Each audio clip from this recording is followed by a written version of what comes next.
محفل میلاد مصطفیٰ صلی اللہ علیہ وآلہ وسلم ہے کیا کہ اس کے اندر ہم اللہ کی پاکی بیان کرتے ہیں اور اللہ کے محبوب بندے کی شانوں کا بیان کرتے ہیں۔ کریم آقا صلی اللہ علیہ وآلہ وسلم کی آمد سے پہلے آپ کی شانیں بیان کرتے ہیں۔ کریم آقا صلی اللہ علیہ وآلہ وسلم کی آمد کے موقع پر ظہور ہونے والی شانوں کا بیان کرتے ہیں۔ کریم آقا صلی اللہ علیہ وآلہ وسلم کی کمالات کا بیان کرتے ہیں، آپ کی عظمتوں کا بیان کرتے ہیں، آپ کی شانوں کا بیان کرتے ہیں، آپ کی مبارک زندگی کا بیان کرتے ہیں۔ یہی محفل میلاد مصطفیٰ ہے اور یہ اللہ کی سنت بھی ہے کہ اللہ کی ذات عالم بالا پر کریم آقا صلی اللہ علیہ وآلہ وسلم کی آمد کے چرچے بیان کروا رہی ہے۔ خاصوں کے سامنے اللہ رب العزت کی ذات کریم آقا صلی اللہ علیہ وآلہ وسلم کی آمد کا اعلان فرما رہی ہے کہ اگر تمہاری زندگیوں کے دوران میرا وہ شان والا رسول آ جائے تو تم نے میرے اس محبوب کی ذات پر ایمان بھی لانا ہے اور اس کام کے اندر تم نے ان کی مدد بھی کرنی ہے۔ اس دعوت و رسالت پر ان کی تم نے مدد بھی کرنی ہے اور اللہ رب العزت کی ذات نے کریم آقا صلی اللہ علیہ وآلہ وسلم کو بے حد و بے حساب شان عطا فرمائی۔ اور سب سے بڑھ کر کریم آقا صلی اللہ علیہ وآلہ وسلم کو اللہ رب العزت کی ذات نے ہمارے لیے سب سے بڑی نعمت بنا کر مبعوث فرمائی۔ اللہ کی بے تحاشا نعمتیں ہیں ہم پر،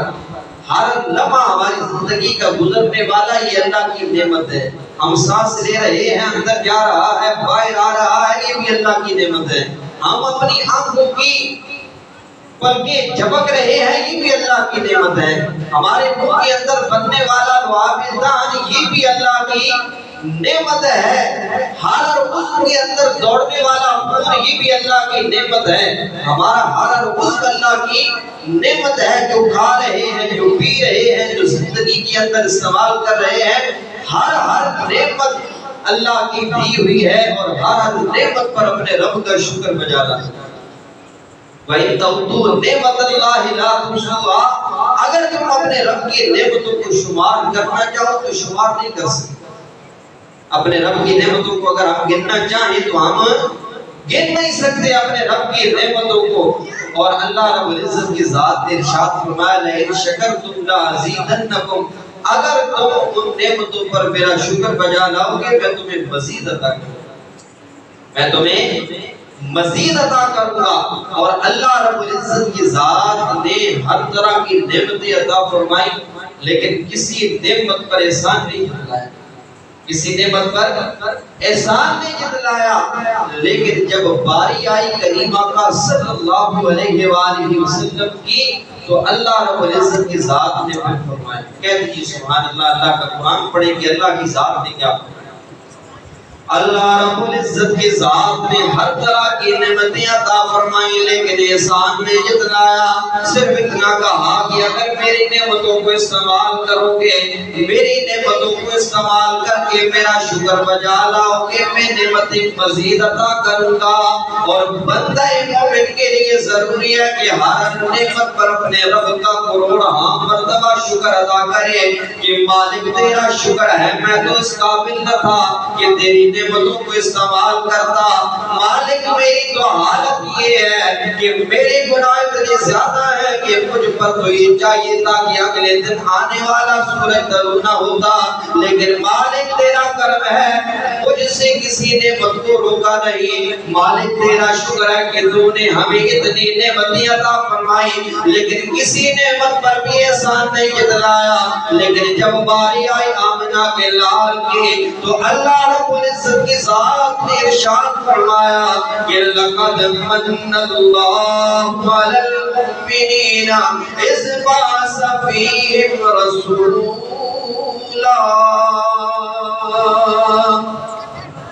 جب باری آئے کریم کریم آقا صلی اللہ علیہ وآلہ وسلم کی، تو اللہ رب العزت کی ذات نے ارشاد فرمایا کہ لقد من اللہ علی المؤمنین، کہ تحقیق ہم نے مومنوں پر احسان عظیم کیا ہے، ہم نے مومنوں پر احسان کیا ہے، ہم نے ایمان والوں پر احسان کیا ہے۔ لقد من اللہ علی المؤمنین اذ بعث فیہم رسولا، کہ جب ہم نے ان کے اندر اپنا شان والا رسول بھیج کر اللہ رب العزت کی ذات نے ہم پر احسان عظیم کیا ہے کہ ہمیں اپنا پیارا محبوب عطا فرمایا۔ یہ اللہ کا احسان عظیم ہے، اللہ کا احسان عظیم ہے۔ اور بندہ مومن وہ ہے کہ چھوٹی سی نعمت بھی اللہ کی ہو تو وہ اللہ کا شکر ادا کرے کہ مالک تو نے یہ نعمت عطا فرمائی ہے۔ اور جب اتنی بڑی نعمتوں میں سب سے عظیم نعمت جب اللہ رب العزت کی ذات نے عطا فرمائی ہے، تو پھر اس نعمت پر اگر جان بھی اللہ کی راہ میں شکرانے کے طور پر دینی پڑے تو پھر اس سے بھی دریغ نہیں کرنا چاہیے کہ یہ اللہ کا کرم ہے، اللہ کا احسان عظیم ہے کہ اللہ رب العزت کی ذات نے بن مانگے اتنی بڑی نعمت ہمیں عطا فرمائی۔ کریم آقا صلی اللہ علیہ وآلہ وسلم کے صدقے، اور پھر جب جان بھی دینا پڑے تو دریغ نہیں کرنی چاہیے، تو پھر کیا حضور کی آمد پر خوشی کا اظہار نہیں کرنا چاہیے نا، حضور کی آمد پر خوشی کا اظہار کرنا چاہیے۔ ہمارے گھروں میں بچہ پیدا ہو جائے تو ہم کہتے ہیں کہ بچہ اللہ نے دیا ہے، نعمت دی ہے، مٹھائیوں کے ٹوکرے ہم تقسیم کرتے ہیں۔ تو جب اللہ نے اتنی بڑی نعمت دی ہے، وہ بھی بن مانگی دی ہے، تو پھر رب کا ہر لمحہ شکر گزار ہونا چاہیے۔ اور بالخصوص ان رحمتوں، سعادتوں اور فضیلتوں بڑی گھڑیوں کے اندر، جن گھڑیوں کے اندر، جس ماہ مبارک کے اندر کریم آقا صلی اللہ علیہ وآلہ وسلم کی آمد مبارک ہوئی ہے، ان میں تو بڑھ چڑھ کر اپنے رب کا شکر گزار ہونا چاہیے، بڑھ چڑھ کر اپنے رب کا شکر گزار ہونا چاہیے کہ مالک تو نے کتنی بڑی نعمت عطا فرما دی ہے، اور وہ بھی بن مانگی عطا فرما دی۔ اور پھر اس خوشی کے اندر اگر گھر کو بھی سجا لیا جائے، اس خوشی کے اندر اگر جھنڈا بھی لگا لیا جائے، تو یہ بھی مالک کا کرم ہوتا ہے کہ اللہ کی ذات نے توفیق عطا فرمائی ہے کہ بندہ حضور کی آمد کی خوشی میں گھر کو بھی سجاتا ہے، بندہ حضور کی آمد کی خوشی میں گھر پر جھنڈا بھی لگاتا ہے۔ اور اگر میں آگے بڑھوں، تھوڑا سا اور آگے بڑھوں، تو حضور کی آمد کی خوشی میں اگر بندہ اپنی گلیوں کو صاف کر لے، اگر بندہ حضور کی آمد کی خوشی میں اپنے گھروں کے ساتھ ساتھ اپنی گلیوں کو بھی صاف کر لے کہ انہی گلیوں کے اندر محبوب کے دیوانے جلوس لے کر نکلیں گے، تو یہ بھی اللہ کا کرم ہے کہ بندہ اپنی گلیوں کو حضور کے عاشقوں کے لیے صاف کرے۔ ویسے بھی صفائی نصف ایمان ہے، صفائی کو اپنانا چاہیے، ویسے بھی اپنانی چاہیے۔ اور حضور کی آمد کی خوشی میں تو بالخصوص ایک مرتبہ پورے گاؤں کو نیٹ اینڈ کلین کر دینا چاہیے کہ حضور کی آمد کا مہینہ ہے، ہمارا گاؤں صاف ستھرا ہونا چاہیے۔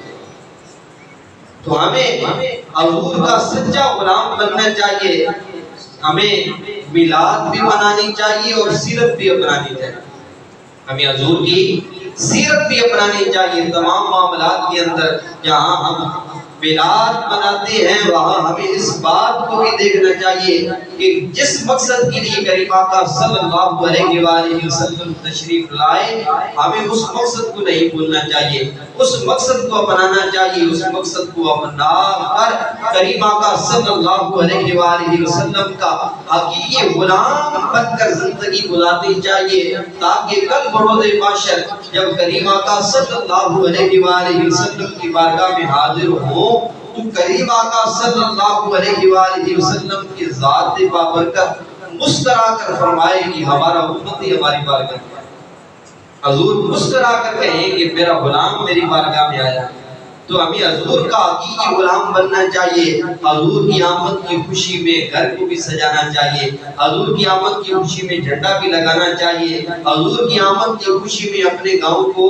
صاف بھی کرنا چاہیے, اور ہر وہ کام کرنا چاہیے جو شریعت کے مطابق ہو, اور ہر اس کام سے بچنا چاہیے جو شریعت کے مخالف ہو.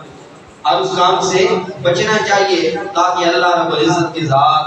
ہم پر رحم و کرم فرمائے اور ہم دونوں جہانوں کے اندر کامیاب ہو جائیں, سرخرو ہو جائیں. اللہ کی ذات رحم و کرم فرمائے, اللہ کی ذات حضور کا حقیقی غلام بننے کی توفیق عطا فرمائے, سچا اور سچا غلام بننے کی توفیق عطا فرمائے, تاکہ ہم اس جہاں میں بھی کامیاب ہو جائیں, آخرت کے میدان میں بھی کامیاب ہو جائیں.